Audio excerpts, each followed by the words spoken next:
Digital 410 Productions proudly presents the What's in Your Head podcast.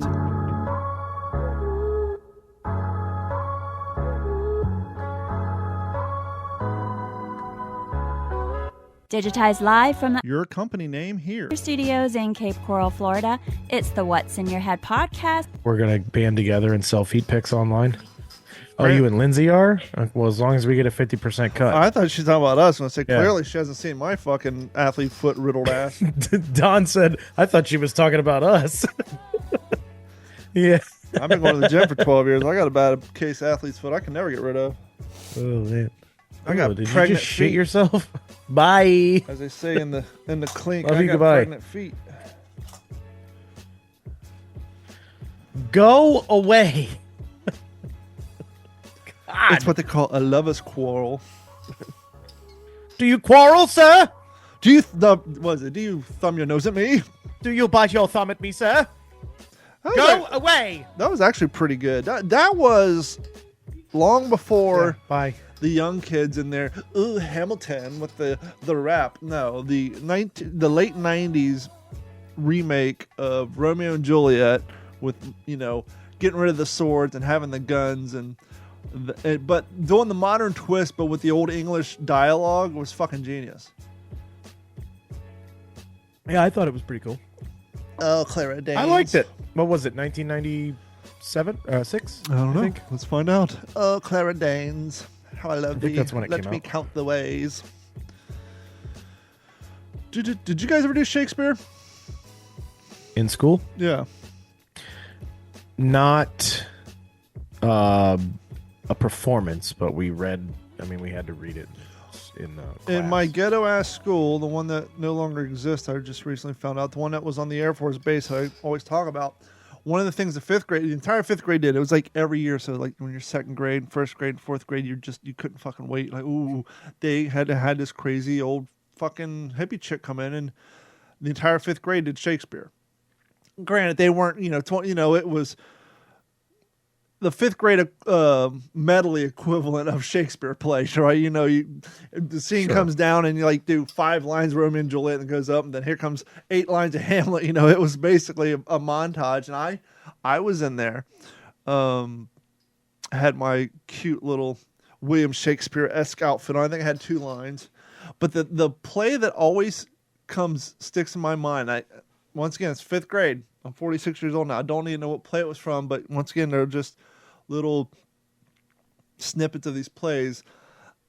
Apparently, inside the play, it was very meta. Inside the play, there was another play going on, and the buffoon played the brick wall, because in the play, you had the male and the female professing their love to each other, and the big crescendo is they lean in the kiss, but the idiot who's playing the wall leans in and gets in the way, and they kiss him on each side's face, and he goes, "They love me." That's all I remember of the play. Can't remember anything else of it, but that's like the one thing I remember Shakespeare. But because of fifth grade and doing that was like the one cool thing at our school. Like you looked forward to, like, oh, I can't wait till I'm in fifth grade so we can do Shakespeare.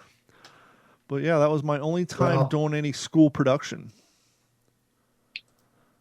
When we did Shakespeare, he was writing it out and handing it to us because we were acting it out. Yeah, because Morgan's so old. He's from the time where men had to play women. I thought he was in the original play. Yeah, he was at Globe Shakespeare wrote it. He was at Globe Theatre. That's what I'm saying. He was writing it and handing it to us to act out. In between every time he had to pack a new opium pipe. I think it was Shakespeare. They said they found a bunch of old opium pipes underneath his place. Romeo and Juliet. No, that's 2013. Well, it was 1996, the year before I graduated. Leonardo DiCaprio, Claire Danes, John Leguizamo, Harold, whatever. You remember him as the black guy in the wheelchair from the show Oz? Yep, he was in it. I don't remember Paul Rudd being in that. Yeah, he played he was the astronaut at the party. He was the guy that she was supposed to marry. Well, you really have seen this movie. I haven't seen it probably since 1996, but I just realized Dash Moak, he's the one who played the brother in Ray Donovan. He was Punchy on Ray Donovan. Yep. So there's some homework for you, young cats, if you haven't seen the 1996 remake of Romeo and Juliet. And the talk of the town at the time was John Leguizamo's 1911s. He had those badass 1911s. What's up, OG5? It's another episode of the What's in Your Head podcast where we think back to 1996 rom-coms and teen movies. Every girl was in love with Leonardo DiCaprio from Romeo and Juliet. They all had the T-shirts and the posters. What was another T-shirt of that era, Mike? You were too young, but Morgan, you were older, but you saw the high school kids running around with them. You know what? It really got me in my crawl, but before I say what other T-shirts did you see an inordinate amount of? But yeah, they loved the Romeo and Juliet shirts, the Les Mis shirts. You always had the chicks walking around in the Phantom of the Opera T-shirts. I can't really think back, think of anything back in my day that was really. Well, no one wore T-shirts in your day because they didn't start actually manufacturing print T-shirts until 1943. Prior to that, they were just white shirts you wore underneath your wool button-up. So I can't imagine. Undershirts, if you will. Undershirts, undergarments. Fun fact, I actually have accurately created reproduction T-shirts, and the necklines on them are fucking huge or gargantuan. Yeah. And I don't think the civilian T-shirts were that wide. The only thing I can think of is two things. Primarily that if someone got shot, you can stick your arm down underneath their shirt and feel around for a wound easier than trying to undo their web gear and pull their shit up. And two, the simplicity of getting dressed in a hurry with headgear on. The only thing I can think of. Because it's funny, people always give Navy the credit for bell bottoms, right? When you hear you think Navy, you think bell bottoms. But all trousers in World War II were what they called stovepipe legs. They weren't tapered. They were just one big, of course you had leggings on, so you couldn't really see other than the Navy. And the only thing I can think of is why would you make big, wide pant legs? It's easier to get dressed with boots on, right? Or undressed with boots on, for that matter. So Makes sense. Yeah, whatever you can do to minimize the amount of articles you have to change, maybe you shit yourself and you got lucky enough to get a clean pair of trousers. But it's a lot quicker not to take your boots off, but you never know. But yeah. Morgan's go ahead. I heard a well. When I was in our tan undershirts were to size. Some of them were actually fucking like chokers. Chokers. Yeah. So yeah, I mean, you probably had. Did you have tans back then too, or what were yours? Brown? Oh yeah. Yeah. When did they get away from the wife beater? Probably after World War II. Yeah, because they had the T-shirts and then they had the wife beaters both. I have a brown wife beater.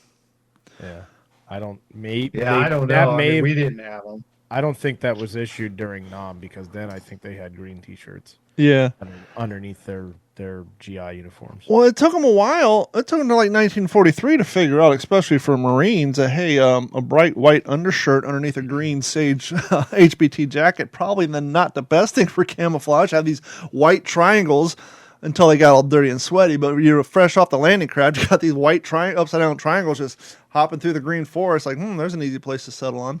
So they didn't actually start issuing the green ones until 44-ish.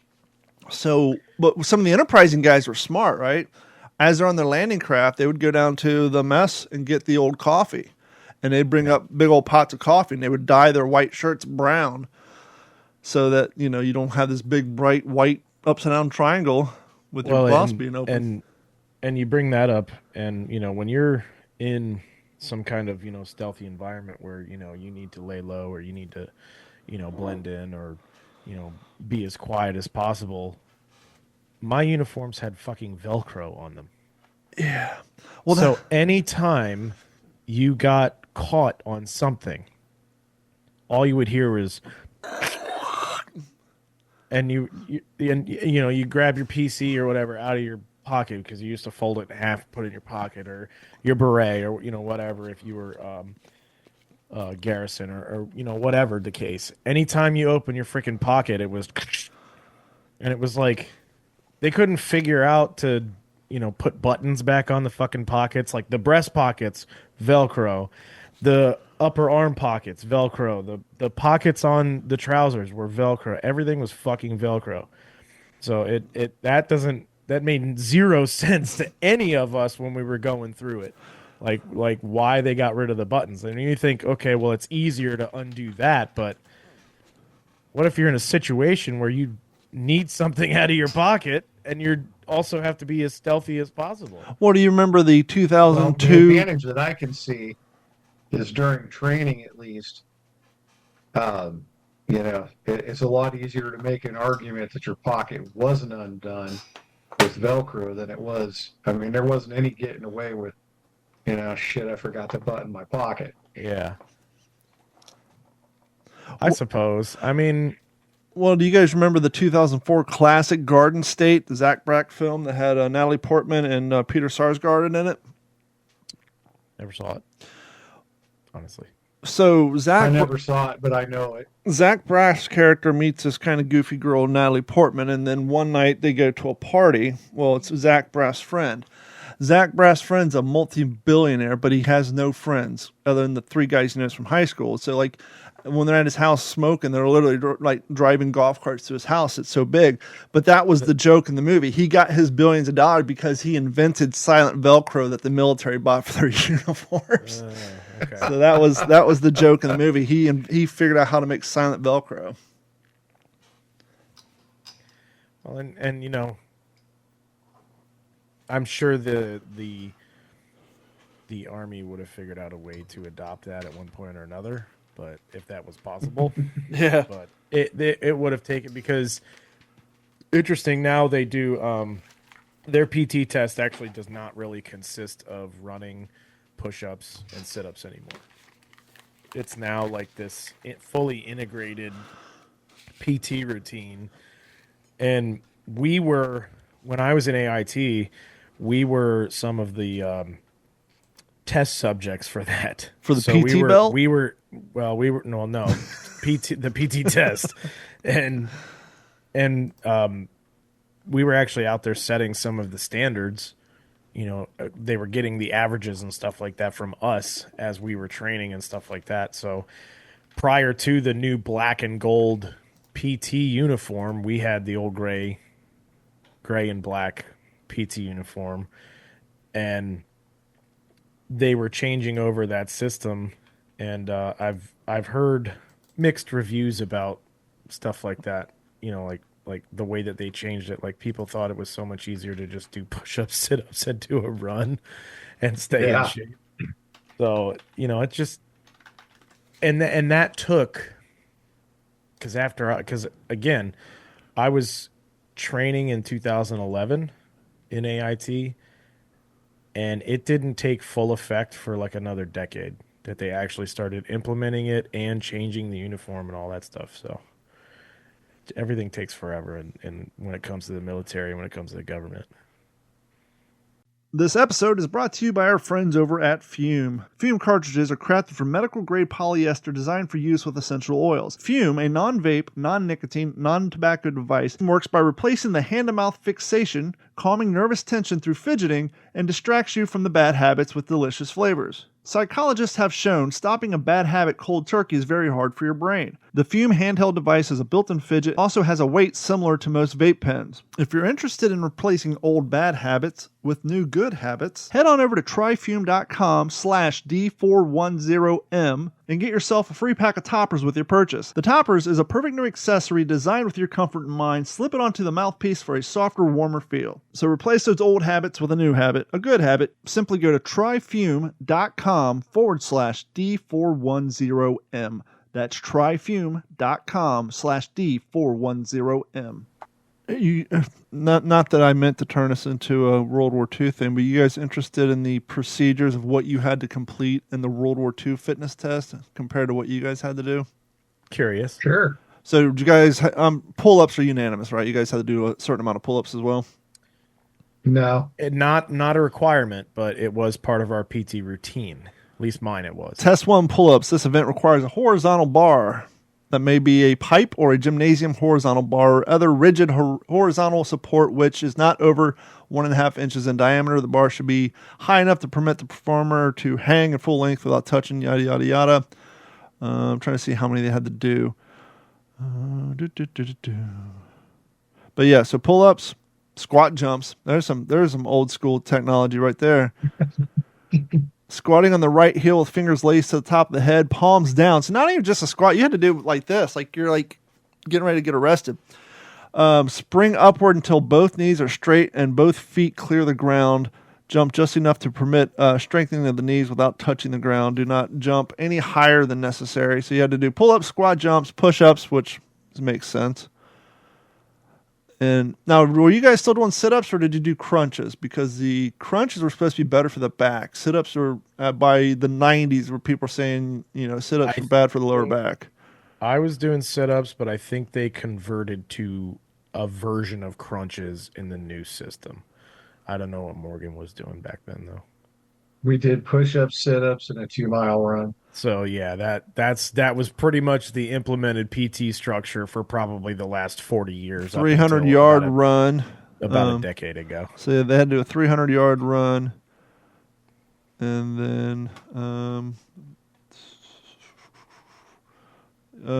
so squat jumps, push-ups, sit-ups, 300-yard run. That was the outdoor. Indoor test was pull-ups, squat jumps, push-ups, sit-ups, indoor shuttle run, and 60-second squat thrust. I didn't think about it until I got into my interest in World War II, but I know gym class had changed for my generation, and I know obviously Mike's, but we still had the old equipment around. So we still had the ropes hanging from the rafters in Kentucky, but we weren't allowed to touch them. You'd see the old honk horn up at the top.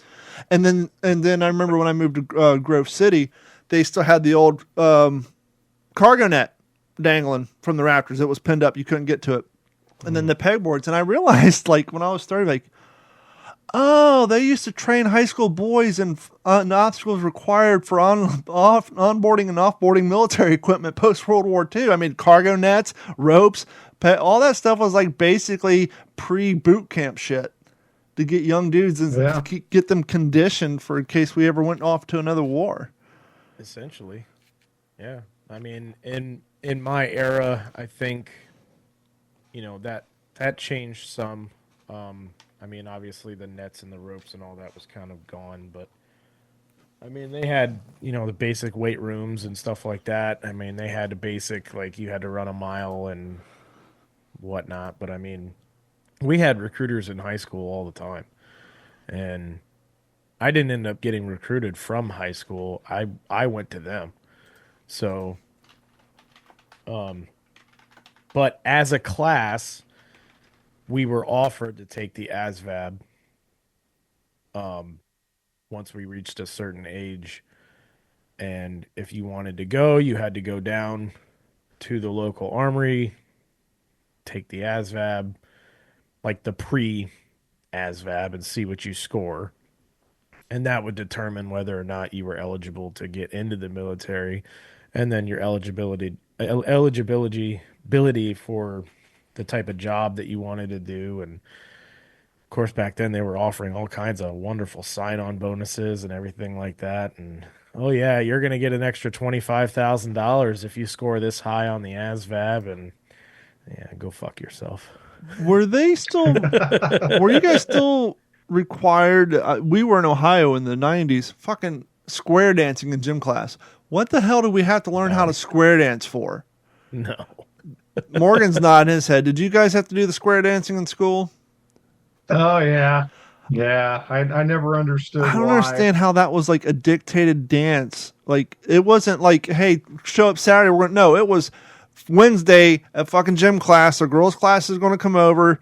Make sure you guys don't stink. We're going to do the mandatory square dance. What the hell does this have to do? Was it supposed to be for American culture or some shit? Why? And I'm Googling it. I've never even heard of this.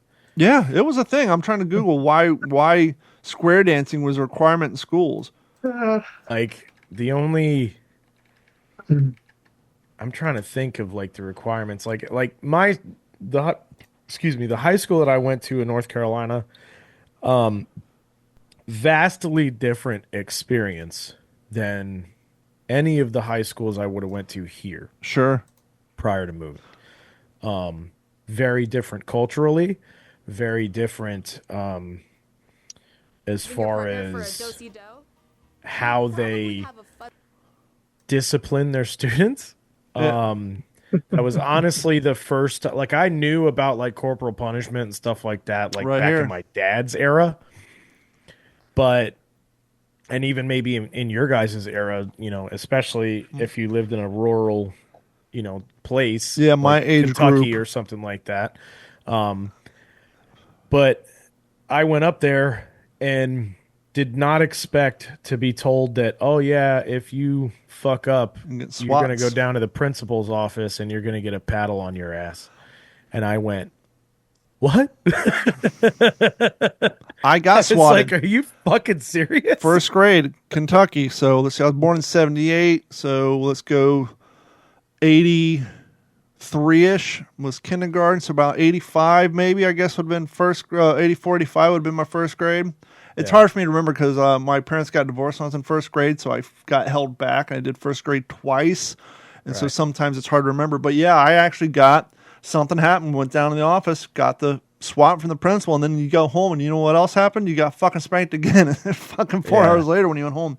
I think I found the answer. Let's get educated. It's quick, minute 22. You probably have a fuzzy memory of trying to master these moves in middle school gym class, am I right? So why were we all forced to couple up and endure this embarrassment? Well, it's all thanks to Henry Ford. Fucking Henry Ford. And do-si-do. He was the father of the car and the assembly line. But here's a little known fact. Henry Ford loved to dance, especially with his wife Clara. Square dancing has deep roots in American culture dating back to colonial times. It remained popular until the waltz and polka went mainstream in the 19th century. So in the 1920s, Ford took it upon himself to revive the old tradition. Let's do it, y'all. He opened a ballroom in his hometown and encouraged his factory workers and their families to take part. He felt square dancing helped teach manners, exercise, values, and grace. Soon after, he worked to create a national square dancing program. Boards of education across the country started endorsing Ford's mission, and since then, students have been taught to square dance. Today, Well, I guess if we had to be forced into one of two of Henry Ford's delusion, I'm glad it was the square dancing and not the anti-Semitism. Just saying. Henry Ford's known for three things. The assembly line, square dancing, and anti-Semitism. So I guess if we had to choose one, grab your partner and let's do-si fucking do. Now, is square dancing have any similarity to line dancing? Well, it's in the name.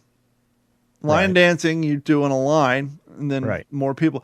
Literally, it was a square. You'd have two partners, a partner on each corner, and Right. it was bow to your left, bow to your right, and then do-si-do. That's when you and your partner kind of circle around each other, and then the female. So if I'm standing in the bottom right-hand corner, I would be on the left, she would be on the right, and then the up right-hand corner, that dude would be on the left, and that female, so that when they went down, and they would go down and dance together in the center, then go back to their respective corners. It's almost as if we're wrestling, right? And so Right. then I would go to my left and dance with the chick on that, and then she would go back. You're literally dancing in a square. And then I think at some point you actually Right. rotated Allemande left, clockwise Allemande around. right. Yeah, then you would actually grab your partner and then go to that next corner. And it was like, yeah, it was a whole thing. Gotcha. But you got to keep in mind, this is like usually middle school, right? This is when like boys were like walking around with uncontrollable hard-ons. Fucking girls didn't want anything to do with boys because they had cooties. You know, this is the time when you'd go to the middle school dance. You have like two couples in the center and everybody else just standing against the wall doing the wallflower thing, which is where the name of the band came from. Wallflower was a term for people who were afraid to dance. And so it would make more sense in high school, but then I guess we would have got a little more out of it. But yeah, so to force middle schoolers to do it. And by the way, middle school is also the time the kids are hitting puberty. No one smells more like onions than a fucking 12-and-a-half-year-old boy. They don't wear deodorant. Why is it when teenagers sweat, they smell like onions? It's fucking so weird. I don't know. Be walking through You Publix. got Like, me. oh, there's a kid I've afoot. been having my kid put on deodorant for the last year. Like, Now, I'm not dealing with Are it. they still hooked on the Axe body spray, or have they moved on No. to something new? No. When that shit, I don't know when that stuff came out, but I remember it 2003. becoming okay. So then, exactly. I used to When refer to it when as my lacquer finish. Right. When that shit came out, the boys' locker room at every school that Yep. I have ever been to Yep.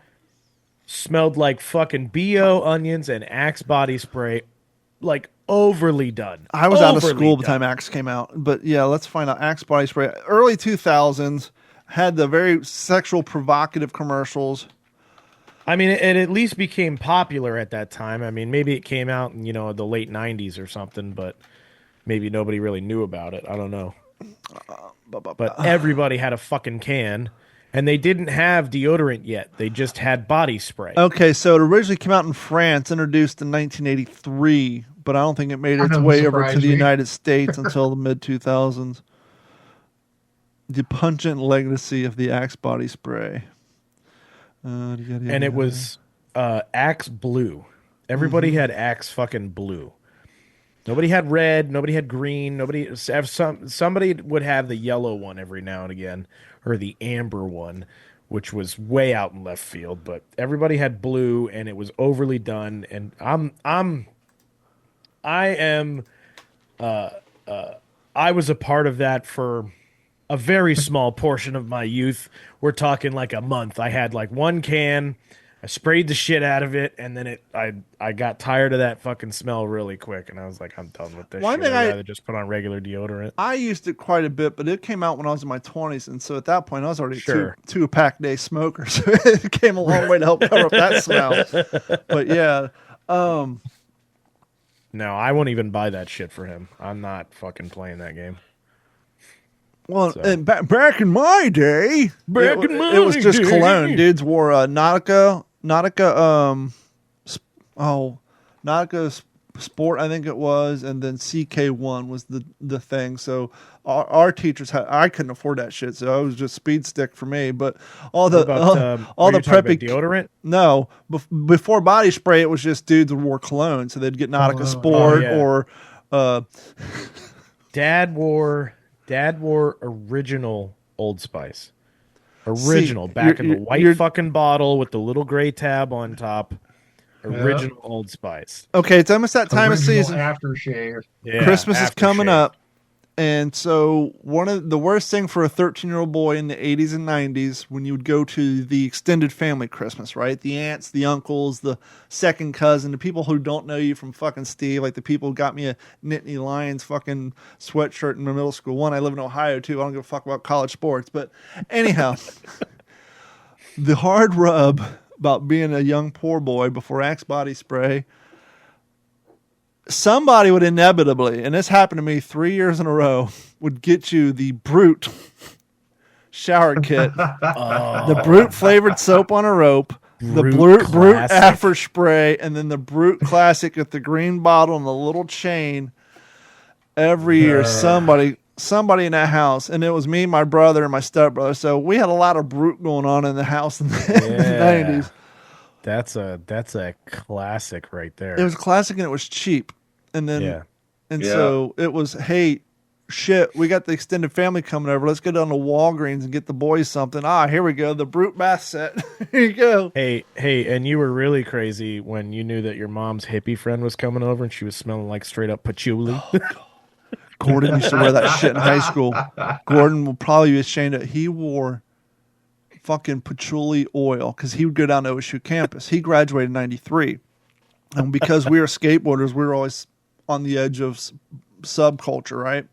And so while I'm in, when he was in high school, I was in middle school. When he was in middle school, I was in elementary school, which is why when all my contemporaries were listening to New Kids on the Block, Skid Row, MC Hammer, I was listening to Nuclear Assault, Testament, to fucking Dead Milkmen, Anthrax, and Metallica. Because he was always older.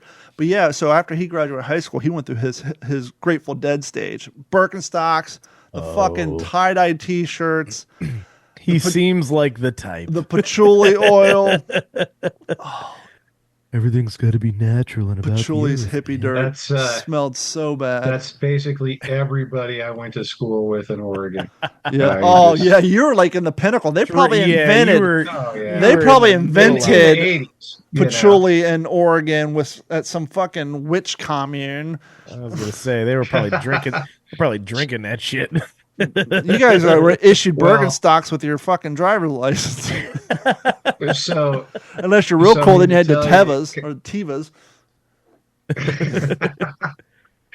I mean, it's crazy when you think about it, but growing up in the 70s, we used to go visit my uncle who lived in a commune in the Oregon Coast Range.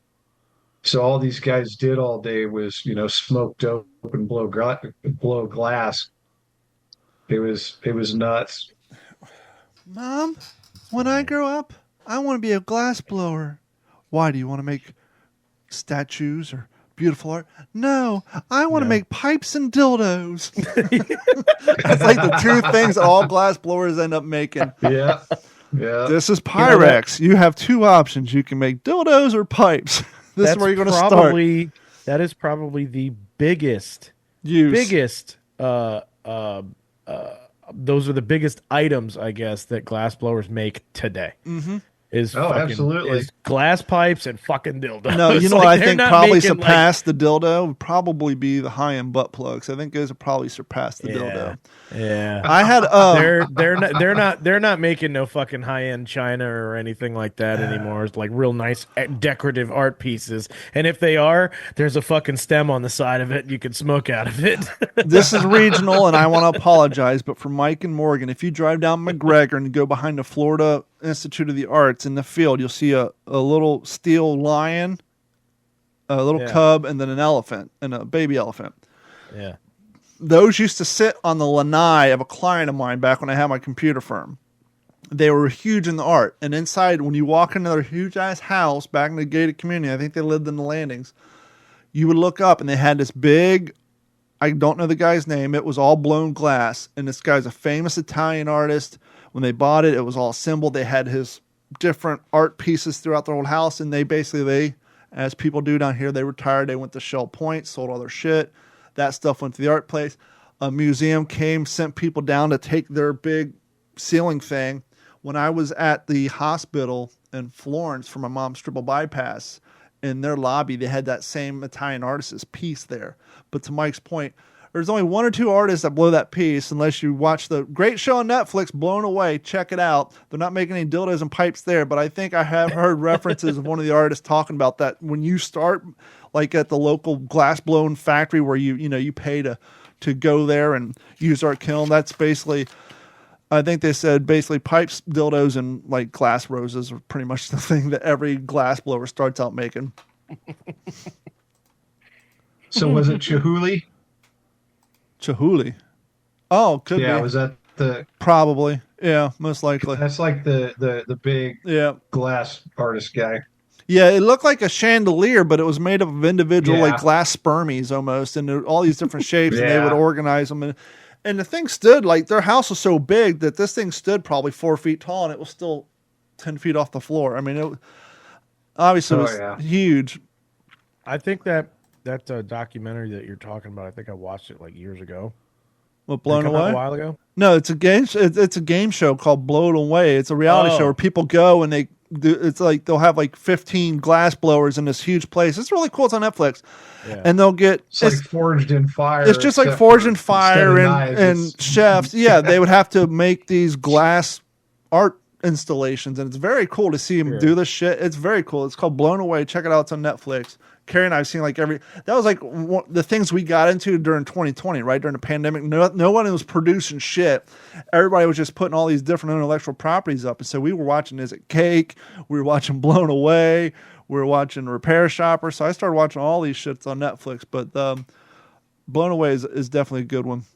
Back in the day when Netflix was in its infancy becoming a streaming service as opposed to DVD rentals. Mm-hmm. I was struggling, new dad. Sexuality, married. the whole thing. Yeah. Yeah, sure. Well, you got the mustache. I'm just saying. Hence the that- mustache. All that stuff. We struggled so bad. I mean, we didn't know month to month if we were going to be able to pay for Netflix. No, that's why Carrie and I have regular, 200 which was like- DVDs. We couldn't afford cable. We'd go to Walmart Yeah. on Tuesday and wait till shit got moved into the $5 bucket. That's exactly what we did too. But if you wanted to see like a show or something new or something like that, you'd pay for Netflix. And back in the day, it was only $7.99 a month. Yep. And that was $7.99 a month for the Four? streaming and renting the DVDs. Yeah, and it was if like you 4 wanted to rent DVDs the in there. DVDs.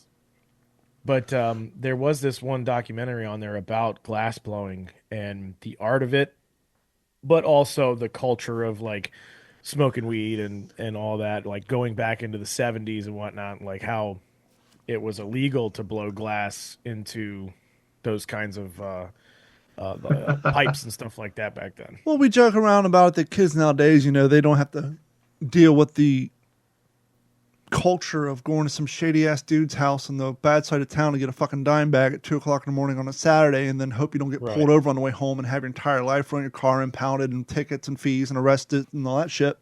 Right. They also don't know they didn't have to experience. I mean, you probably still in some places like Florida, for example, you walk into a head shop, everything was a tobacco pipe. You said weed, they're fucking running your shit out the goddamn door. Because you're breaking the loophole, right? Because even when weed was a scheduled narcotic, you're buying these for your tobacco products. But yeah. Well, and like nowadays, you can walk into any non corporate gas station.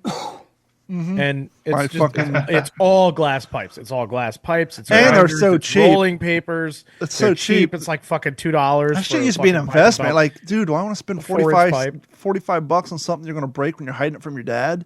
Yeah. Yeah. But So- it's all open now. Like, I think it still says tobacco. Oh, yeah.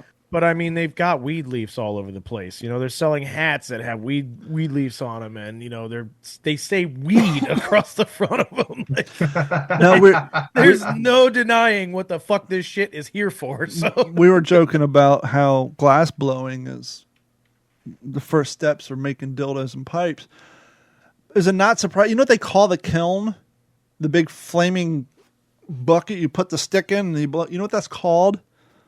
They call it the glory hole. ooh, That's you're blown Well, away you there. stick the blowpipe in it. Gotta put your rod in the glory hole. Yep. So Morgan, you got some exciting news. Yeah, I got a little bit. boy. I got a new job this week. Same field. So, Yay! yeah, oh yeah, yeah. So is there more of a? Is there? Actually, Go ahead. it's actually a company that I've worked for in the past, just a different location. So, be doing a little road trip. Going to become a full-time RVer for the next few months. See how that works out. You're gonna become a bum, Jules. Just say it. Roam the earth. No, you're gonna become a Yeah, bum. yeah. Basically, I'm going to live in a van down by the river.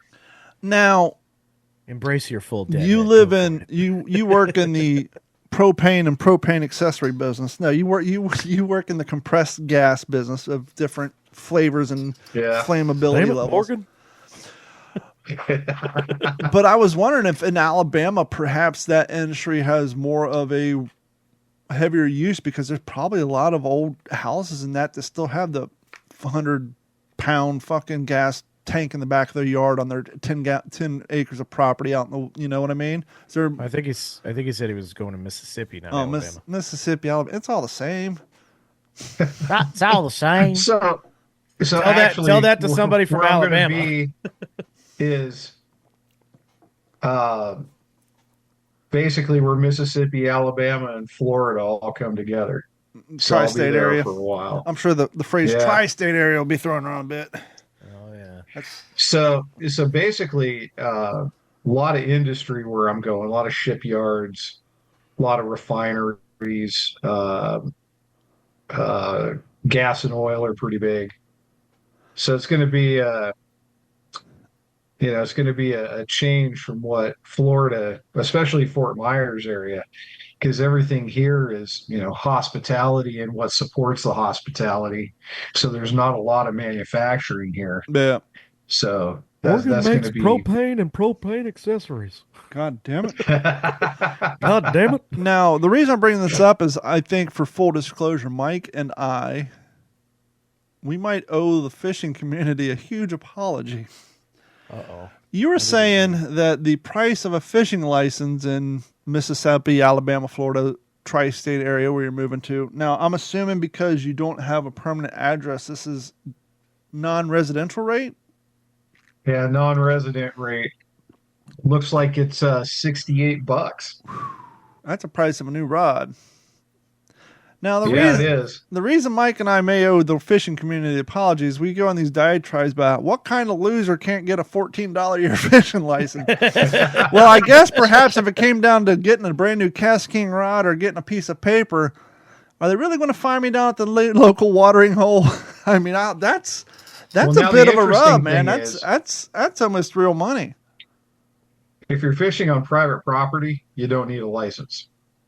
So, going to see if I can find, somebody to let me fish their pond, so I don't have to buy one. But I also don't know, and I want to tie this into something else. There might like my Florida license is dirt cheap. $14 a year, fresh $20 water. a year for everything. I have fresh salt. Yeah, we've talked about this in the past with your migratory birds. Yeah, with your deer, old everything. man discount. Yeah. Well, no, because I get the Veterans military discount. gold for being a veteran. Yeah, but just base So- level, it's $14 for just any schmuck off the street, so which is affordable. I mean, you can't get 3 packs of worms for $14, so there's no reason in the state of Florida not to have a fishing license. But $69.80, that's a whole different ball of wax. Well, Yeah. and Now, if keep you're in fishing mind- as much as we do, okay. Yeah. But if you're Oh, if you're yeah. like a 5 time a year, you might say, Well- "Fuck it, let's risk it." have you looked at the FWC license prices lately? Because the Gone Fishing package, which is saltwater, freshwater, and all the accoutrement that goes with it, is $54. See, I only do fresh. $54. I think I do fresh water, and then it's like an extra $7 for the salt water. So I'm $26 into it for the year. Right. But then again, I'm fishing 3-4 days a week, so you Right. break it down. It's like pennies a trip. It's simply pennies a Well, day to I feed a family remember- of 4. When I came down here to vacation, I had to get my license, and for a 3-day saltwater fishing license without the snook stamp, I think it was without, was $17 for 3 days. So Yeah. I mean, they're So just, once I get there, I'll figure out if there's a veterans discount or something, and maybe they'll take it easy on me because I don't intend to give up fishing. Okay, here we Might go. have to give up kayaking, but You know, I have to thought about maybe you the stick- other day because remember I told you I see a lot of kayaks roasting away in the sun. Well, these one people have 2 lifetime Tetons, the same one I have and Carrie have, that would sit in the back of their fucking yard. One of them is underwater underneath their dock, and it's all green. And I was about to go knock on the door, like, "Are you guys going to recover this kayak? Because if not, I know somebody. I'll fucking tie a rope to him and pull that shit out of there because that's the same one that I had." Fun fact, here we go. 2024 fishing license cost by state. Number 2 makes sense, but here we go. Alabama, annual resident fishing license, $16.15 freshwater, $28.50 for saltwater. Non-annual resident license, $52.60 for freshwater, $61.35 for salt. Now, I don't know if that means you can get both of them for the price of one if you go saltwater, if you still got to buy individual licenses. Or $7.30 a day for residentials, 7 days for $35. Alaska. that's nuts. Alaska is interesting. They don't divide. It's if you're a resident, it's $20 a year. Salt, fresh, whatever. Non-residential is $100. which Well, just think about the revenue that they generate. Mm-hmm. Because what does everybody do when they go to Alaska? They go salmon fishing. That's why you go to Alaska. Either that or to kiss an iceberg. or a halibut or something like that. Now, I don't consider this state the top of my list for going fishing. I don't know how much fishing you can get done in the state of fucking Arizona. $55 non-resident for a year to fish in the desert. You figure, Does the Grand I Canyon don't know. go You through could there? go fish Lake Havasu. yeah. What's the Grand Canyon go through? Oh yeah, Colorado River goes through there, I think. Yeah. Arkansas, $50 for non-resident. This does not surprise me in the goddamn least. California, who wants to guess on the non-residential fishing rate for a year? $175. I Mike? was gonna go $80. Morgan's almost close. Now, I like California, right? California's like, we can't just say $199. That sounds like we just made the shit up. So we got to make it look like we did some math, like there's some fucking regular. $166.89. So that's for non-residential. For residential, $61.82. Oh. Colorado non-residential, $111. So they're second place behind California. Let's see here. We'll just go through real quick. Delaware, $22. Florida. Okay, yep. Florida, freshwater, $17 for residential. Saltwater, $17 for non-residential, $47. Hawaii, super cheap, $6 for residential, $26 for non-residential. I guess they figure you spend that money to fly down there. Why bust your balls over a fishing license? But is that for the year? Yeah, Okay. for the So year. it's a yearly thing. Hawaii, you can go to $11 for 7-day, or non-resident 30-day pass for $21, which is only $4 for the year. So you might as well just, give them the extra $4 and let it ride. Yeah. But yeah, it looks like those are the most outrageous. Oregon, $110.50 non-residential. Doesn't surprise me. A lot of steelhead, people go fish steelhead there. So So Texas, you can go 30 for fresh, 35 for salt, or just make it even 40 for everything for residential. But see, a lot of states, because they have bass tournaments and stuff like that, I know Florida for sure offers special fishing licenses for Special fisting license. tournaments and stuff like that, so you don't actually have to pay anything. If you're only going to be in town for 4 days or something and you're fishing a tournament,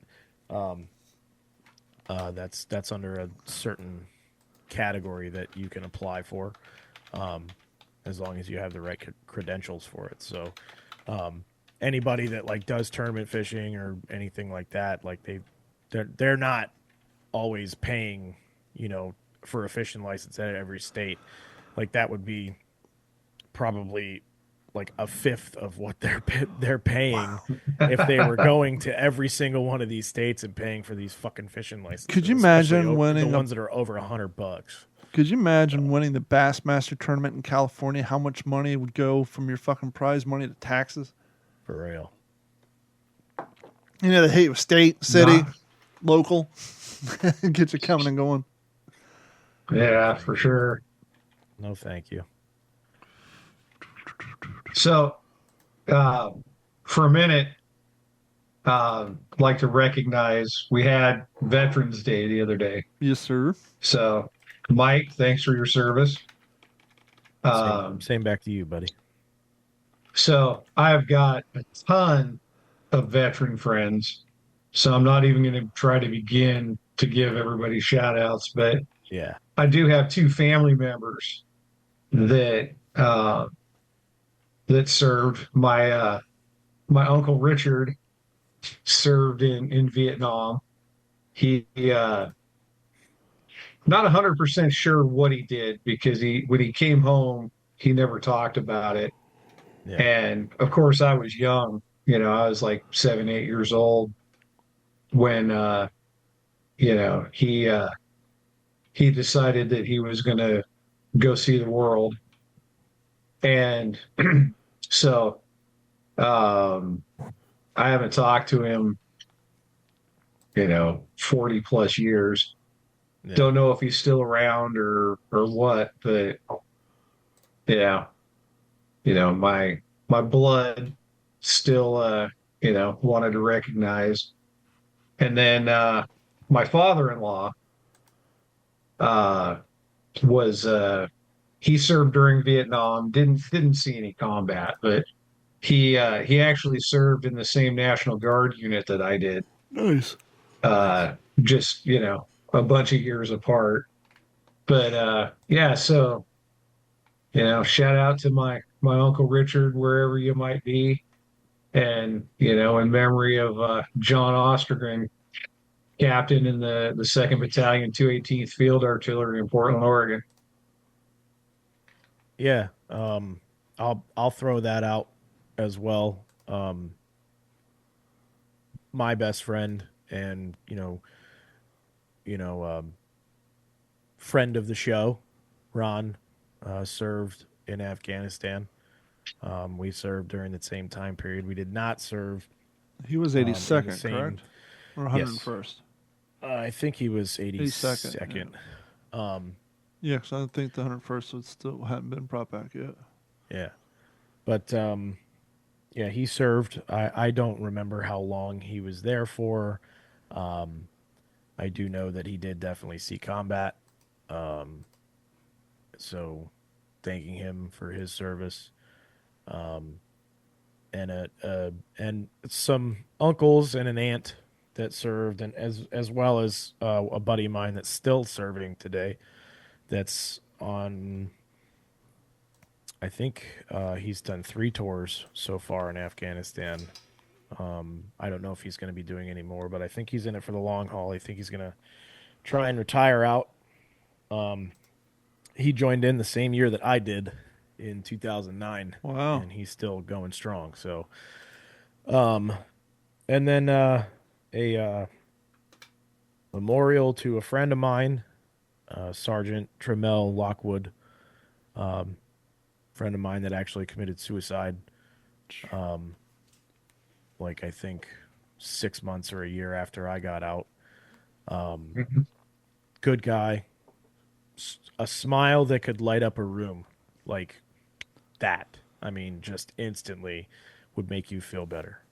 And didn't know him for very long, didn't know a shit ton about him, but good dude nonetheless. And definitely gone too soon, fighting whatever demons that he was fighting.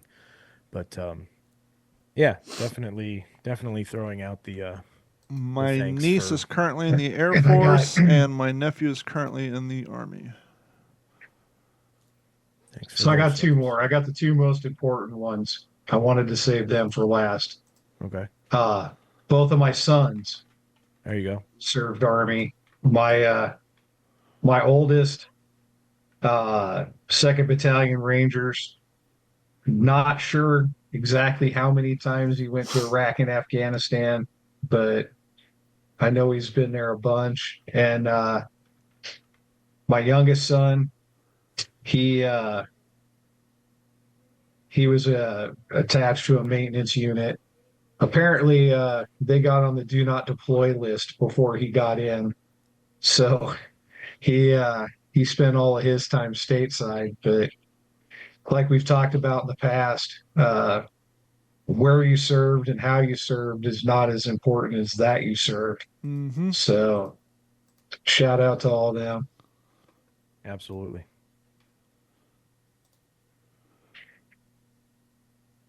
We're about to embark. And actually, hang on, Don. Yep. I'd like to give Don a little bit of recognition.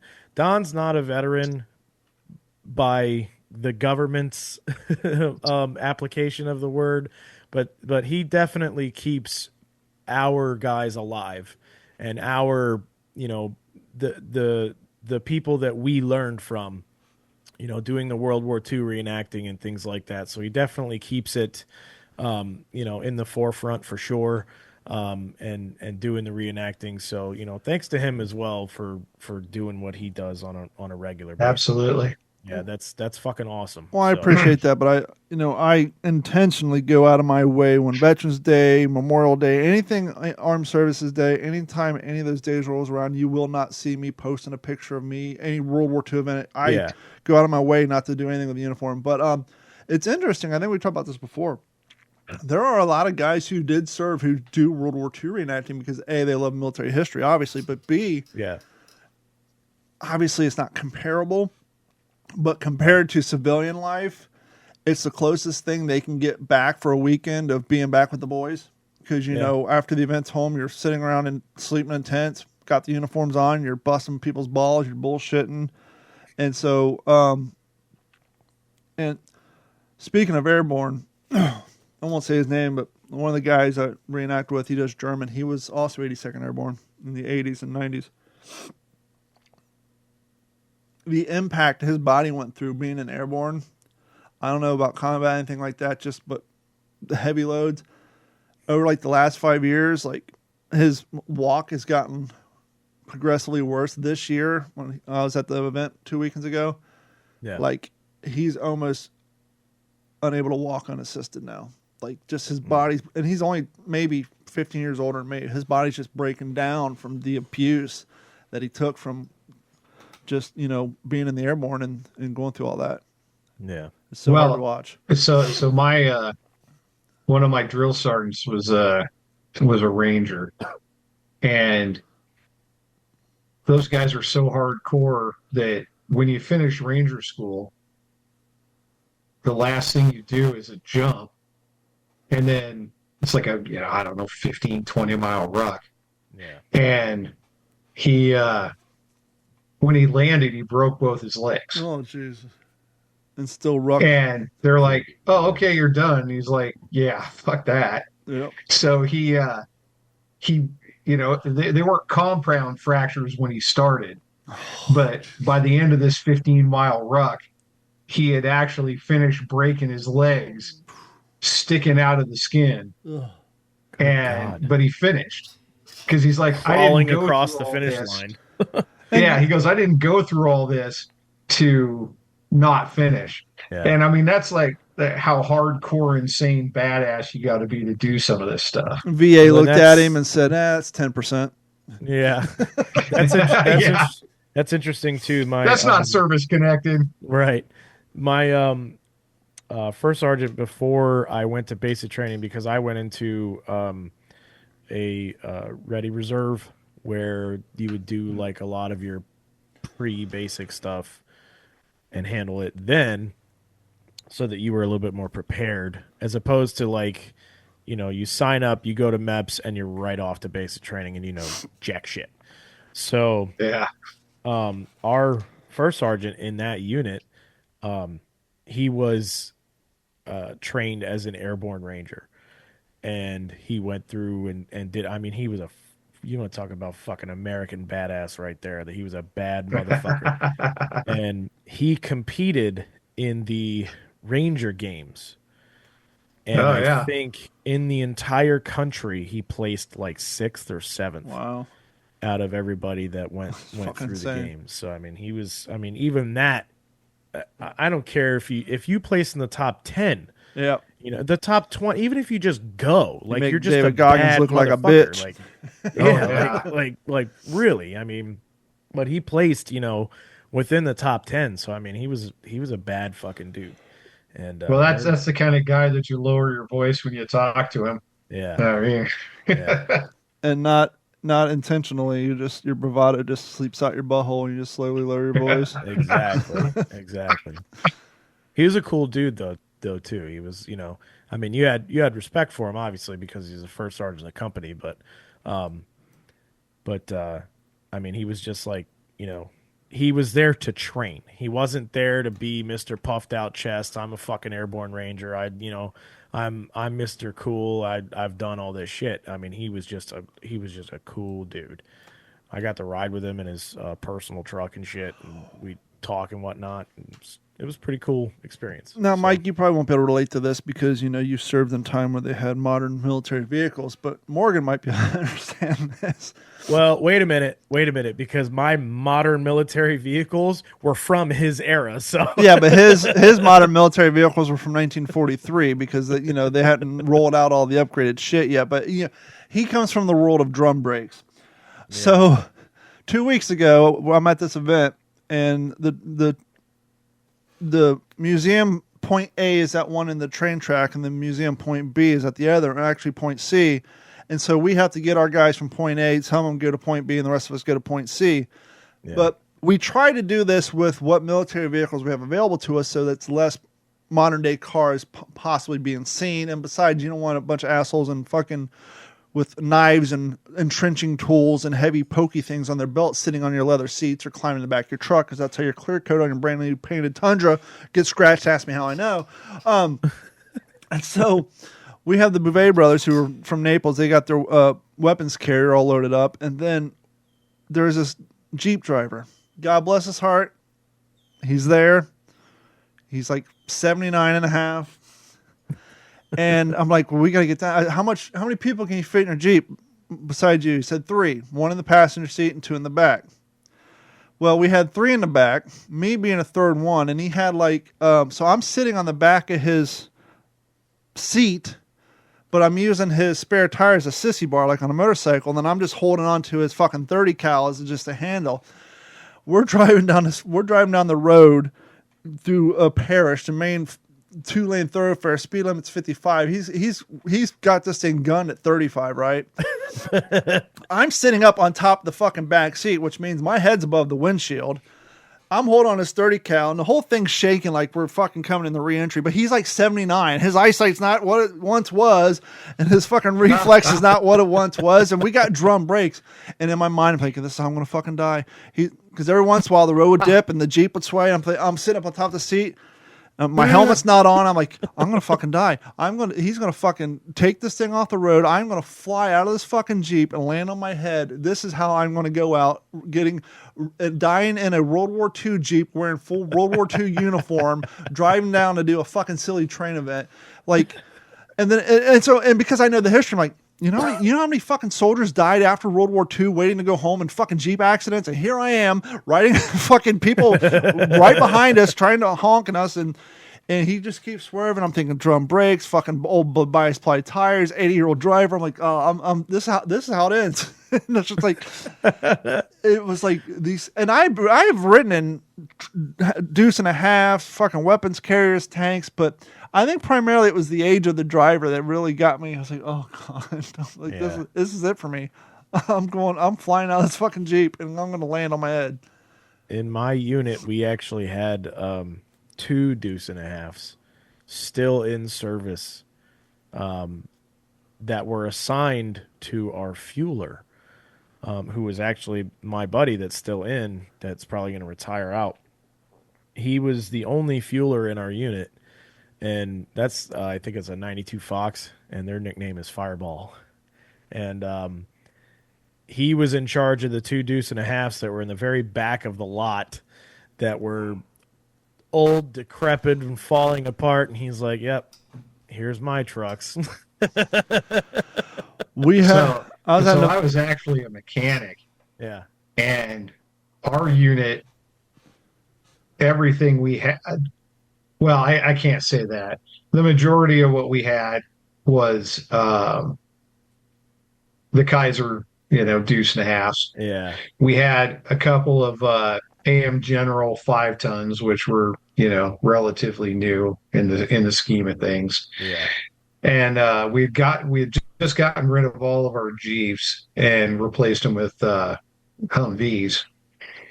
And then our wrecker was a Oshkosh Hammett, which was really cool to drive. I enjoyed the heck out of that. Yeah.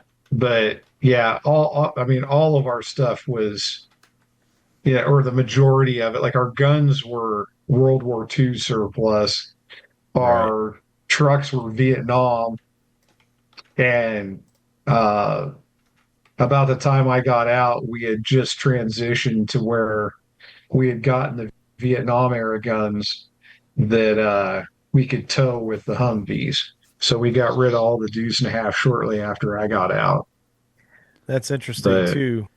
Because the 5 tons became popular right around the time that you were in, and they were probably going and deploying with those and training with them at the time. And then anybody that was in a regular unit that, had trucks were still using the old shit until all of it got recycled out. So we had the 5 ton FMTVs and I think it was the FMTVs, and I was assigned that, and I was actually I think I was the only soldier in my unit that was licensed, because you have to get licensed. Oh yeah. You have to get licensed. So I was licensed on a 5-ton, and I was one of the only soldiers in my unit to be licensed on a Humvee, fully up armored Humvee. And Oh wow. we went on a training exercise once, and trying to stop a fully up armored Humvee in a convoy going 65 mile an hour down the road is not fucking easy. Yeah, like I said on the Jeep, I feel like I'm coming back. I'm re-entering the atmosphere. Exactly. Oh yeah. Exactly. I mean, they don't. Well- I don't think the Humvees have air brakes. At least not the ones that I was No. using. Oh no, they don't. Drum They brakes. were all. They were actually all Pneumatic. like portal axles, and the Right. discs were like inboard, On the chunk. up, tucked up underneath. Yeah, right next to the differential. Right. So, awful vehicle to work on. Yeah. Great Absolutely. vehicle to drive, but they were just absolutely terrible to work on. I hated them. How There's a many company runaways? in the Philippines called MD1 that's re-stamping out Willys style Jeep chassis to rebuild Oh, old. nice. To rebuild old. They make the military model and the civilian model. So if you have an old Jeep frame and you need all the panels, they just started. They're stamping out panels, and they're like almost getting to the point where they can mass produce Willys style Jeeps again. Oh, Nice. that'll be awesome. Wonder what the import tax on that What would were you be. gonna say, Mike? How many runaways did you have while you were working on Humvees and cat motors and stuff like that? Like, how many of them just decided to take off like a fucking rocket ship? Actually, I never experienced that with one of Really? those, but Really? but I did have a couple of the old Kaiser engines that just kind of ran away, and it's pretty cool when it finally decides that it can't do anymore. Right. Because I mean, I wasn't gonna try to get in there and pull the manual shut off under the hood. No. So it just ran until the rod. pistons were liberated from their cylinder bores. Yeah, and see, they had actually, all the trucks that I was working with, even the 917s, which were the semi up armored Mhm. trucks, because when I was in training, you would train on the 917 semis, the FMTVs, LMTVs, and I forget. I want to say the LMTV, but it was the one that was like a fucking 8-wheel, big long son of a bitch, that some of them would have like this crane boom that would grab a Connex and then just load it on the back of it. I forget what it was called. Mhm. But you would train on all that, and you would have to pass your test on everything. But your unit didn't have all those vehicles. It was just based on what, surplus and inventory that, you were given, and the unit was assigned. So, but all of the transmissions in the vehicles that I was using were actually automatics. Mhm. And you could run it was almost like vehicles today, where you it was literally a button. It wasn't even a shifter anymore. It Oh, was yeah. just Yeah, it well, was, that's- it was RND, and then you had up arrow and down arrow if you needed to manually shift it, and they had a Mhm. 7-speed transmission with a cat D something engine underneath the cab. And they were all cab over trucks, except for the 917.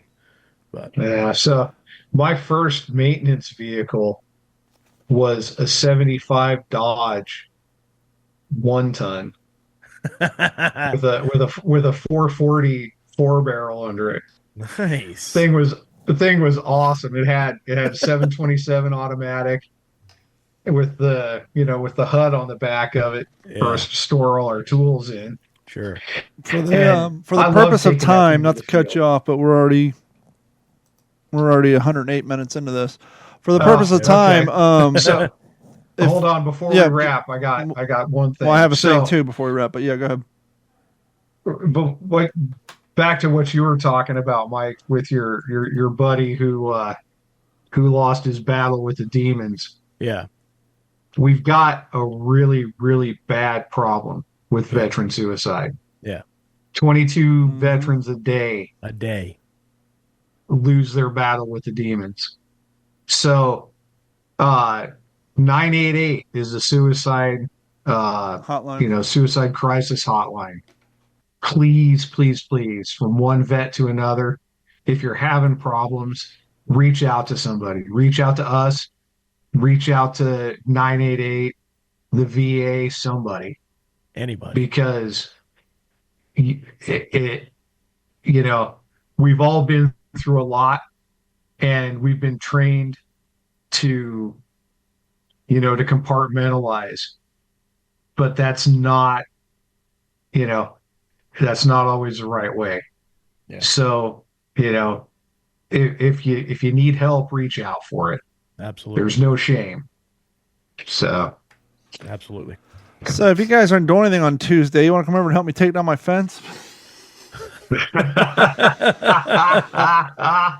That's right, ladies and gentlemen. We might have a late season hurricane. I'm looking at the spaghetti map. We have 3 routes heading over top of us. 99L Ibis.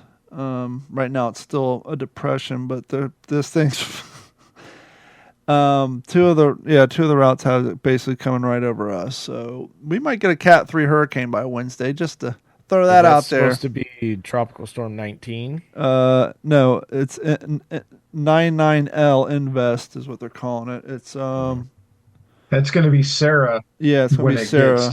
Gets to be a storm, and I'm praying that the models that they're not focusing on, that have it either doing a U-turn and heading back towards Cuba, please, or shooting the gap between Cuba and Florida, right?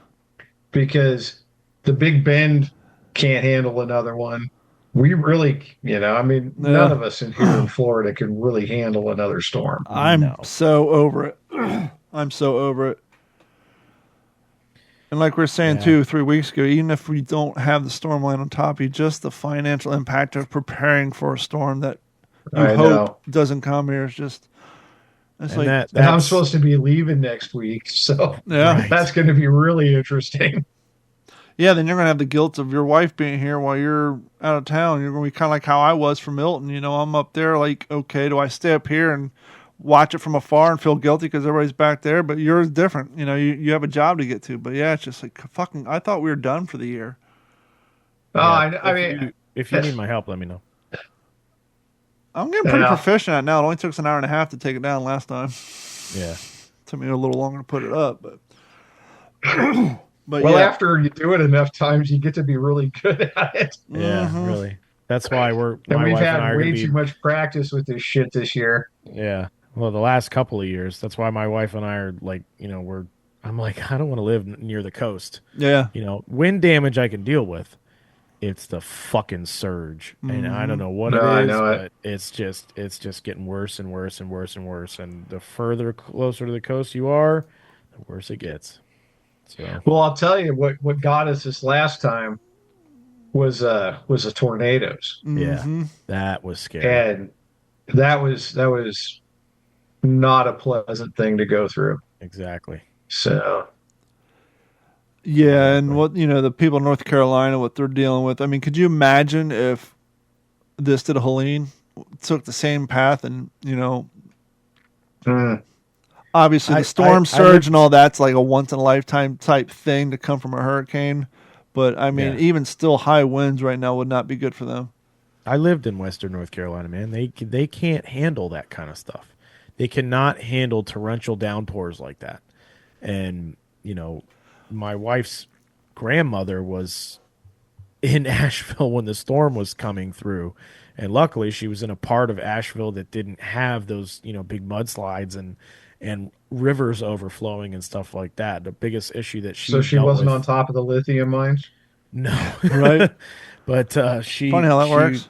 She was, obviously she didn't have power. She didn't have, running water, and her roads and everything like that were all blocked off. But luckily her house managed to survive, and she managed to get that's out good. of it. But, I've joked about this in the past, but this is a perfect example of when it comes to these tornadoes and hurricanes.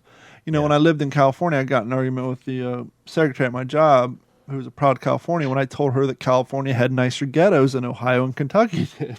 Yeah.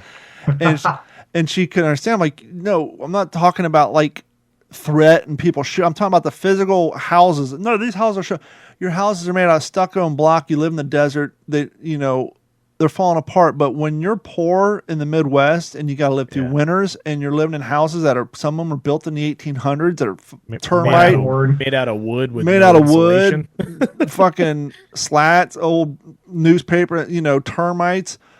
A 50-mile-an-hour gust of wind could fuck some shit up on a 100-year-old wooden house that's been rotting away because you can't afford to paint it every year and patch it up. Yep. And it just and the infrastructure is old as shit. A lot of these people still have cisterns and old telephone poles from fucking 1938, 1962 when it got replaced after some drunk hit it. But other than that, the impact that the weather has on older wooden infrastructure is just astounding. I mean, we're lucky enough here. We basically, I think some of the houses we have down here are probably more fortified than some of the bunkers they had in France. But, it's we're cinder block reinforced with rebar and concrete. I mean, as long as you got Simpson straps in your attic, you're good to go. Yeah. Yeah. Absolutely. But yeah, it's like, fuck me, right? Yep. Oh, 100%. Keeps on coming. Yes, sir. But that's going to wrap it up for this episode of the What's in Your Head podcast. Thank you guys so much for joining us for another episode.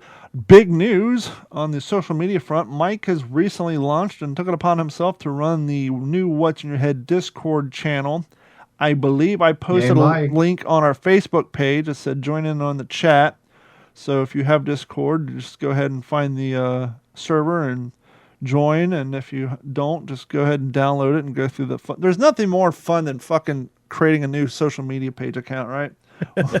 It's just like, well, that's what I had to do because I didn't know what Discord was until, well, I mean, the Webster's Dictionary of Discord, but argument between two people. But no, the only reason I had Discord is when I got this new video card, I tried to do the Grand Theft Auto art roleplay servers on the internet. They're basically they're modified games. My video card will handle it, but my processor, I need a new motherboard, processor, and RAM. But how you join these servers, you have to go through their Discord and join, and then get invites to there because they're privately held servers. So I had it from that, but sadly, this computer, I got a great video card, but my motherboard my computer won't even run Windows 11. So that's probably going to be my next bigger investment. But that's going to wrap it up.